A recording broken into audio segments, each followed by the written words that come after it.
Les preparé este video para ampliar un poco y clarificar algunas cuestiones que tienen que ver con el contenido que se presenta en las páginas 25 a 28 de nuestro libro, relacionado con el vocabulario de países, nacionalidades e idiomas. En principio, tengan en cuenta que van a encontrarse con 3 sufijos claves que tienen que tener bien en claro qué es lo que significan para ubicar e identificar el significado de las palabras nuevas que van a ver. Esos 3 sufijos son kuo, que significa país, estado, nación. Muchos nombres de países usan este sufijo, es decir, este carácter al final para decir el país de tal. Pero atención, porque no todos los países lo llevan.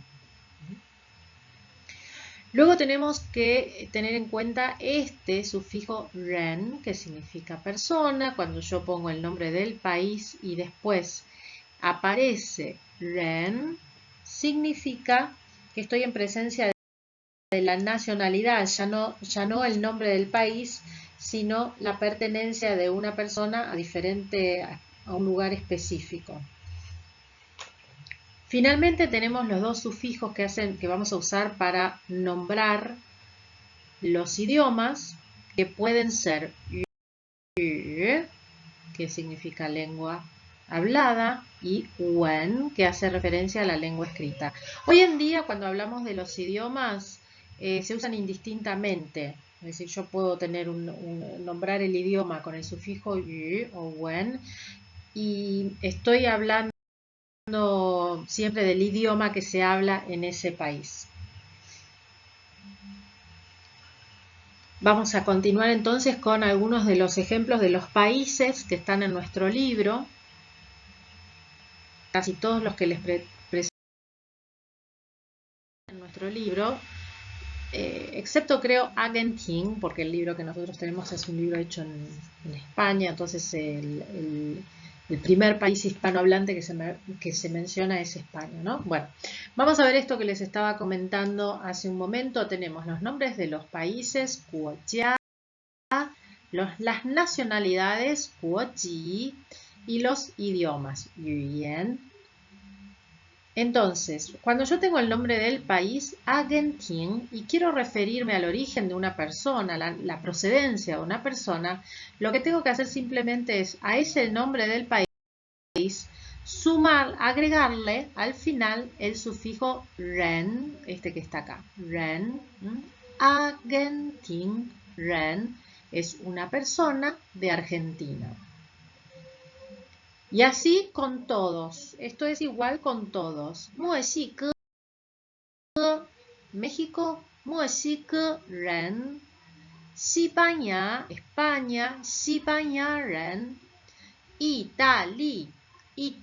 Ren. Italiano, Italia, italiano. Japón, ren. Japonés. O los dos nombres posibles para Rusia. Ren es un ruso, una persona de Rusia. Francia, ren, francés. Yingguo es Inglaterra. Ren, una persona de Inglaterra, es un inglés. Meiguo, esto es México, es Estados Unidos. Ren, estadounidense. Zhongguo, China. Ren, una persona de China, un chino. Bueno, es relativamente sencillo hacer las nacionalidades una vez que yo sé los nombres de los países, porque simplemente al nombre del país le sumo el sufijo ren.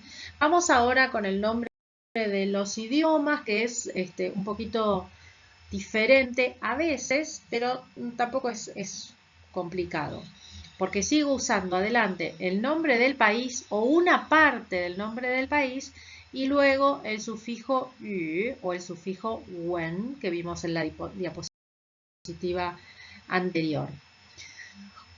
Acá hay que tener en cuenta que hay algunos países, como les decía antes, que tienen el sufijo quo y otros que no. Vamos primero cómo se hace el nombre del país con el nombre de los idiomas con los países que no tienen el sufijo quo. Entonces empezamos con Argentin. Ojo que en Argentina hablamos español. Tenemos que decir cuando nombramos el país el idioma que hablamos en Argentina, el idioma que se habla en España, que es la procedencia de nuestro idioma. Entonces yo voy a decir, en Argentina hablamos España. Esta es una opción. Le agrego a la palabra España el sufijo ü, que hace referencia a idioma. Si tengo, por ejemplo, un país como México, también se habla español y les pongo acá otra opción. Puedo decir España wen. Ven que acá estoy usando el sufijo wen, que si tienen dudas con esto pueden volver a la explicación anterior donde se presenta ü y wen como dos sufijos que se pueden referir a idiomas. Y hablando de España, España, el idioma que se habla en España, yu. Esta es una forma breve de referirse al español. Puedo decir yu, el idioma español, o wen, el idioma español también. Estas cuatro variantes que tienen acá, variaciones son cuatro variantes, pero significan lo mismo. Luego, para Italia, Italy. Puedo agregar el sufijo yu. Italy. Lo mismo. Ojo acá, bueno, acá empiezan a cambiar un poquito las cosas. Porque con Japón, Rippen, yo lo que tengo que hacer acá es sacar el segundo componente que hace referencia al nombre del país y en lugar de él poner el sufijo de idioma. Fíjense, Rippen es japonés, es Japón. Rippen, ren. Ren. Ay, me faltó ahí ren. Lo voy a agregar con la pluma. Ren. Y cuando hago el idioma es Riyu. Es decir, saco el segundo componente del país y agrego el que hace referencia a idioma. En el caso de Rusia, tengo dos opciones. Recuerden, en el nombre del país digo Eluosi o Ekuo. Cuando hago el nombre del país digo el de la nacionalidad Eluosiren. Y en el caso del idioma va a ser lo mismo que en japonés. Tomo la primera parte del país, el primer carácter del país. Y a eso le sumo que hace referencia al idioma. Bueno, vamos a ver qué pasa con los nombres de países que tienen entonces el sufijo quo, como Facuo, Francia, Inguo, Inglaterra, Meiguo, Estados Unidos, Zhongguo y China. En este caso lo que tengo que hacer es este sufijo quo reemplazarlo por el sufijo que hace referencia al idioma. Voy a borrar esto. Entonces, fíjense, yo tengo Facuo. Lo que voy a hacer para decir el idioma de Francia es tomar el primer carácter Fa, saco Quo y pongo Yu. Fa, Yu.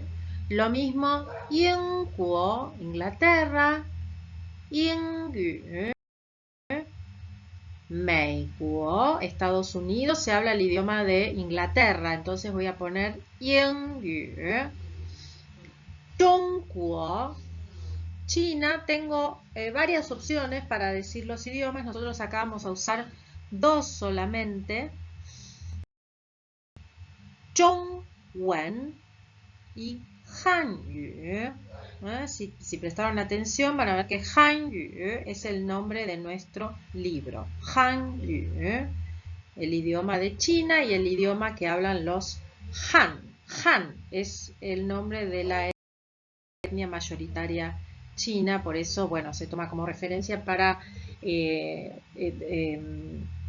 nombrar el idioma que se habla allí. Siguiendo con este tema, vamos a ver el uso del verbo shuo, que significa hablar y decir, que lo puedo usar también con su verbo modal para expresar poder hablar. Hui shuo, este verbo hui significa poder y se usa igual en este caso cuando es un verbo modal, igual que en español. Vamos a ver entonces cómo se usa. Que para decir poder hablar un idioma, yo voy a decir hui shuo, el nombre del idioma, y eso significa poder o saber hablar un determinado idioma. Bu hui shuo, un idioma, es no poder hablar un idioma. Y les hago acá una referencia, una aclaración con respecto a la pronunciación. Acá tenemos el pu, que ustedes bien saben que significa no, seguido de un hui, que tiene cuarto tono. Cuando yo lo escribo, lo puedo escribir así, con el cuarto tono, pero cuando lo pronuncio, lo van a pronunciar con el segundo, bu hui shuo, más el idioma, no poder o no saber hablar. Tengan en cuenta eso a la hora de pronunciar. Vamos con los ejemplos que tienen que ver con el uso de algunos idiomas y algunas breves conversaciones. Por ejemplo, yo puedo decir, ni hui shuo hanyu ma, ni hui shuo hanyu ma. ¿Vos podés hablar o sabés hablar chino? 我会 es una respuesta afirmativa. 我会 puedo. 你呢? ¿Y vos? Recuerden que este ne es para referirse a la pregunta que se hizo anteriormente. 你呢 significa ¿y vos? Bueno, esa fecha salió medio rara, pero no importa. 我会说一点儿，一点儿 significa un poquito. 我会说一点儿, yo puedo hablar un poquito. Vamos de nuevo. 你会说汉语吗? ¿Podés hablar? ¿Sabes hablar chino? 我会. 你呢? Yo sé hablar. ¿Y vos? 我会说一点儿, yo sé hablar un poquito. Vamos a la siguiente, que es opción, que sería con una negación. 你们会说英语吗? ¿Ustedes saben hablar inglés? 英语 es una de las palabras nuevas que aprendimos, significa inglés. 你们会说英语吗? 我们不会. Y acá otra vez el tema de la pronunciación del pu. 不会, 不会. 我们不会. Nosotros no podemos, no sabemos. Y la última, 他们会说什么语言? 他们会说什么语言? ¿Qué idioma saben hablar ellos? Ellos pueden hablar 什么 ¿qué? 语言 idioma. 他们会说 ellos hablan o pueden hablar 英语 inglés 和 y 西文 está mal el tono de sí, lo voy a arreglar. Sí es con primer tono. 西文他们会说英语和西文 saben hablar inglés y español. Bueno, espero que les haya servido. Pronto les voy a mandar otro video con un poco más de información.